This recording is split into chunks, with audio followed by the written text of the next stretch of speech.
Bonjour à tous. 60 emplois menacés près de Dijon après le placement en redressement judiciaire de l'entreprise Ziegler France, à la suite de faits d'une dégradation rapide de la situation économique de la filiale française du transporteur. La CGT de la Côte d'Or alerte dans un communiqué sur une menace directe pesant sur près de 1400 emplois en France, dont 60 salariés sur le site de Longwy. L'activité de l'entreprise en Côte d'Or serait quasiment à l'arrêt. Des conventions signées pour garantir l'approvisionnement en eau en Côte d'Or. Elle prévoit de l'eau potable à partir des réserves de la boucle des Maïlis et du réservoir de Grosbois. Une étape historique pour François Sauvadet, président du département, qui permettra de sécuriser l'approvisionnement en eau potable de plus de 300 communes, soit près de la moitié des communes de Côte d'Or. Dans le reste de votre actualité générale, des incertitudes financières mais aucun risque d'approvisionnement à court terme. Roland Lescure tente de rassurer les Français face aux conséquences potentielles du conflit en Iran. Le ministre de l'économie a affirmé ce matin que la situation au Moyen-Orient est suivie de très près par Bercy. Selon le ministre, pas de panique à avoir ni sur le gaz ni sur l'essence.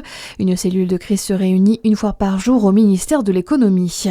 D'ailleurs, en revanche, les prix bondissent, plus 4% pour le cours du baril de pétrole Brent à $80. Le gaz européen plus 23%. Les bourses, elles, sont en repli à Paris, Francfort et Londres. En France, la communauté iranienne justement suit les événements de très près. C'est le cas de Chaparak Saleh, cofondatrice du collectif Femmes Azadi, qui soutient dans le pays le mouvement révolutionnaire Femmes Vie Liberté depuis septembre 2022.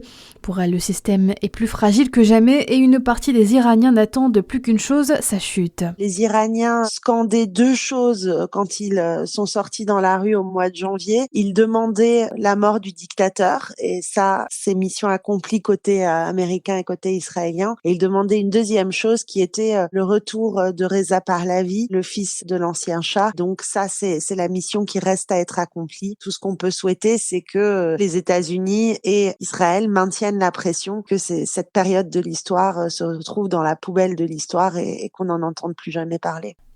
Dans la région aussi, la communauté iranienne partage son inquiétude également après les frappes américano-israéliennes en Iran et la riposte du pays. L'info, c'est aussi Mars Bleu qui débute, ce mois national de mobilisation pour le dépistage du cancer colorectal, le deuxième le plus meurtrier en France avec 17 000 décès par an. Il touche le plus souvent les hommes entre 50 et 70 ans. Pourtant, 34% des personnes concernées ne font jamais de dépistage. Justement, tout près de chez vous, le dépistage s'organise. Plusieurs stands de sensibilisation ont été mis en place à Dijon, à l'UFR des sciences de santé jusqu'à 16h30. À noter également ce rendez-vous à Pont-de-Rode devant la maison de santé pluriprofessionnelle à 13h. À suivre la météo sur Fréquence Plus.